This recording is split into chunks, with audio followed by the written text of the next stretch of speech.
Materi kali ini akan membahas lanjutan sih. Jadi sebelumnya kita sudah membahas disaster recovery plan ya. Jadi ada beberapa plan sebenarnya yang sudah dibahas, kurang lebih ada 4 plan, dan di part kali ini kita akan bahas spesifik terkait plan yang pertama, yaitu backup dan restore ya. Oke, saya ingin mengingatkan kembali atau mengulas kembali ya. Jadi segala disaster recovery plan yang kita jalankan itu baiknya dan harus mempertimbangkan RTO dan RPO yang disepakati ya, baik dari tim engineering dan tim bisnis keseluruhannya. Jadi semua plan yang akan diimplementasi harus atau wajib dapat persetujuan dari kedua belah pihak ya, antara tim IT dan tim bisnis gitu. Jadi RTO itu ya lama waktu service ini down, dan recovery point objektif atau RPO ini lama waktu data itu delay atau rusak atau sampai data itu dipulihkan ya, atau bisa diakses kembali oleh pengguna. Oke. Nah ini jadi disaster recovery plan atau strategis yang kita akan bahas itu terkait backup and restore. Jadi plan backup and restore ini termasuk plan yang paling minim cost ya. Kenapa paling minim cost? Nanti kita bisa bahas atau ketahui bersama. Jadi konsep backup and restore ini ya, jadi tidak ada server yang standby ketika ada insiden. Kita recovery-nya itu based on data backup yang kita lakukan dalam periode waktu tertentu ya. Jadi kalau bicara kelebihan dari backup and restore ya, berarti backup and restore ini kosnya memang lebih murah dibandingkan 4 plan yang kita punya, tapi waktu recovery-nya juga lebih lama karena kan kita perlu restore ya dari data backup yang statusnya itu nonaktif ya. Jadi itu bisa kelihatan sih itu membutuhkan waktu yang lebih lama untuk bisa aktif kembali dibandingkan beberapa disaster recovery strategis yang kita punya. Oke. Jadi kalau dalam kasusnya di Amazon Web Service atau AWS, kita untuk menjalankan backup and restore strategi ini kita membutuhkan beberapa service, diantaranya EBS, EC2, dan RDS. Ini IFS sebenarnya opsional aja sih. Jadi misalkan service kita yang mengolah itu ditaruhnya di EC2, terus EC2 punya block storage, itu biasanya menggunakan EBS. Terus kalau database biasanya yang common sih production workload itu ditaruhnya di RDS ya.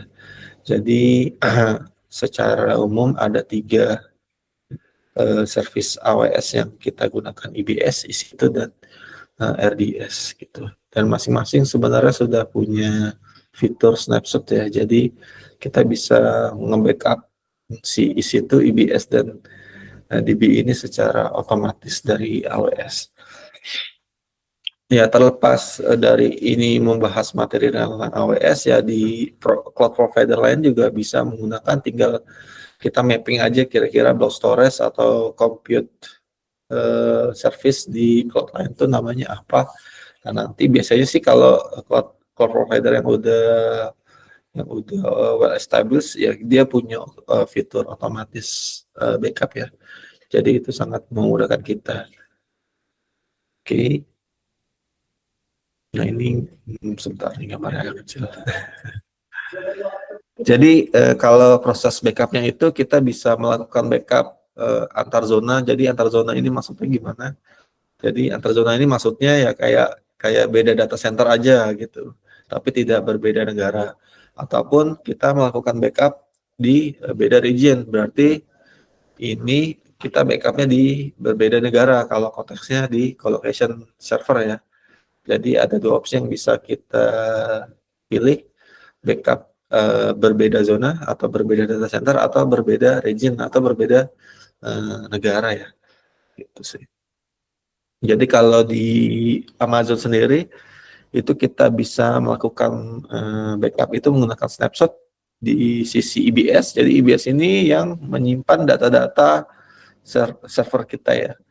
biasanya IBS itu nempel ke instance atau kalau teman-teman biasanya kalau di apa namanya server bare metal itu namanya VM ya.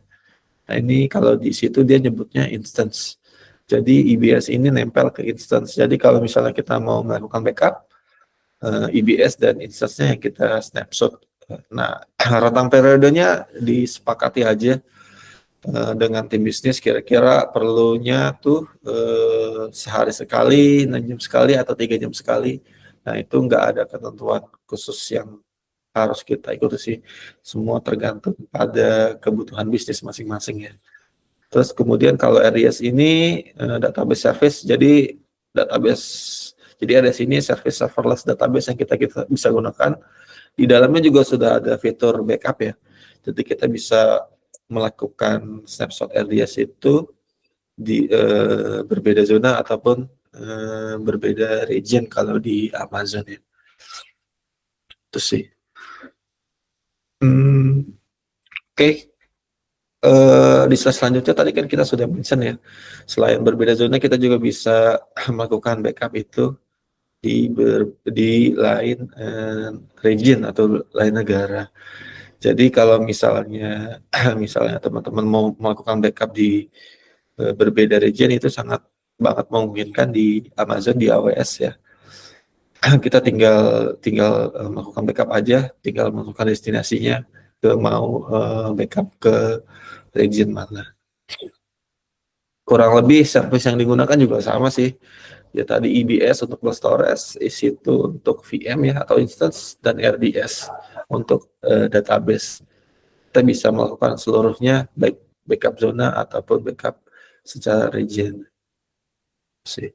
Jadi kalau dari diagram ini atau gambar ini juga kelihatan kalau misalnya kita mau melakukan backup dan restore ya restore berarti seluruh backup yang ada di region backup itu kita harus restore ya ke ya kita harus restore ke sana supaya bisa service kita bisa aktif kembali. Nah ini.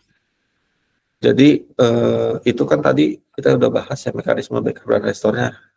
Kita ada beberapa opsi. Nah sebelum itu kita implementasikan, nah kita harus tahu dulu nih gimana caranya kita ketika ada insiden kita dapat mengetahui sesegera mungkin. Jadi kurang lebih sih stepnya atau dari standar prosedurnya yang pertama kita harus memasang monitoring ya. Jadi caranya kita mendetek suatu insiden atau disaster kita harus memasang monitoring di server yang kita mau monitor. Terus kedua ya tadi kita harus melakukan restore ya secara umum prosedurnya. Jadi kita harus melakukan restore dari lokasi backup yang kita tentukan. Terus yang terakhir ya setelah di restore ya tentu saja kita harus repointing service kita di zona atau region tujuan kita. Jadi 3 hal ini atau 3 prosedur ini yang harus kita lakukan terlebih dahulu sebelum kita melakukan backup dan restore ya untuk mengembalikan service kita supaya bisa diakses kembali oleh pengguna. Jadi kalau misalnya kita sudah punya prosedur ini ya harapannya ketika ada bencana kita dapat meminimalisir RTO dan RPO yang mungkin terjadi. Ya. Kalau misalnya teman-teman mau melakukan detection ya prosedur di AWS juga mereka menyediakan beberapa service yang bisa kita gunakan.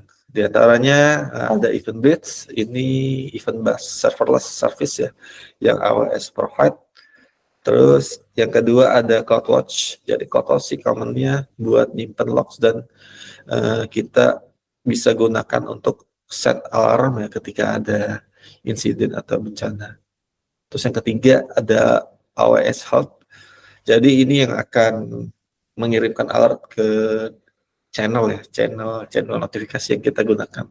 Biasanya sih bisa Slack, selain Slack itu bisa Discord, bisa Google Chat ya.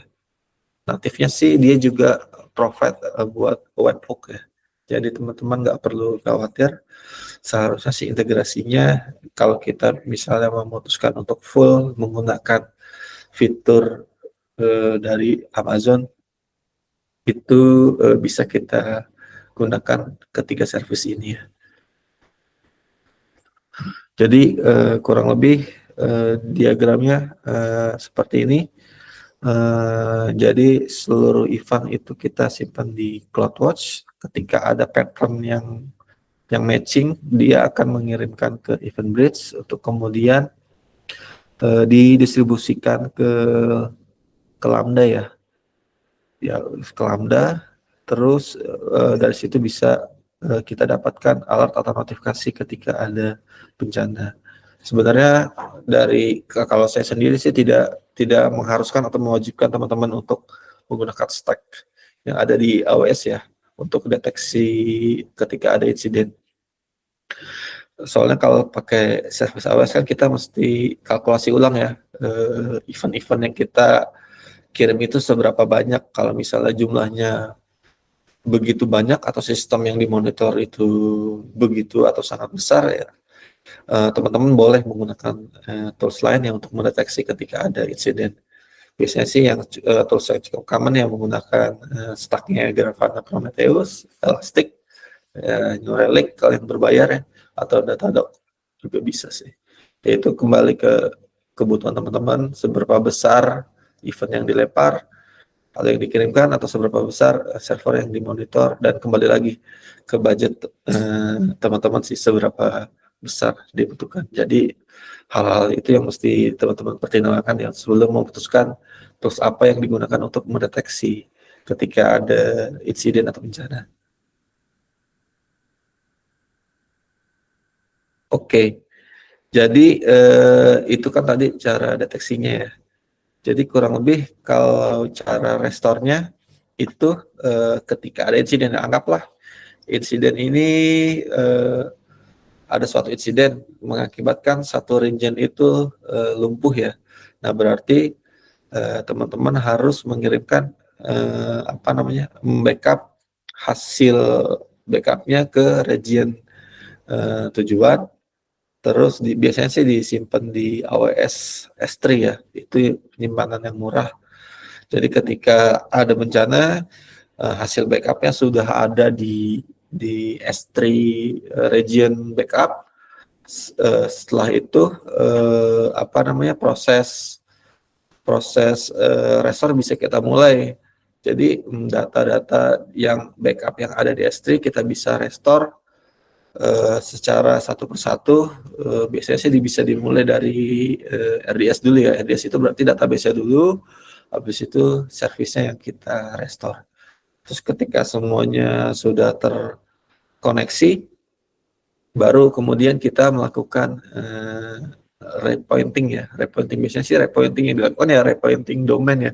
Ketika teman-teman menggunakan stack-nya itu full di AWS, ya berarti kita harus mengubah DNS record kita yang ada di route 53 ke server kita ya di region backup itu sih. Sebenarnya yang paling simple ya backup restore ini proses yang paling simple sih dari 4 disaster recovery strategi yang kita punya ya. Dia cuma melakukan backupnya sesuai dengan kebutuhan, durasinya bisa 1 hari sekali, bisa 6 jam sekali, 3 jam sekali, atau 1 jam sekalipun juga bisa, selama memang itu budgetnya oke atau disetujui.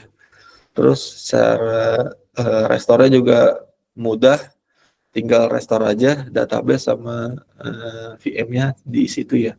Terus yang terakhir melakukan failover di sisi DNS untuk di pointing ulang ke server yang sudah kita restore di database bukan server yang ada di region backup itu ya.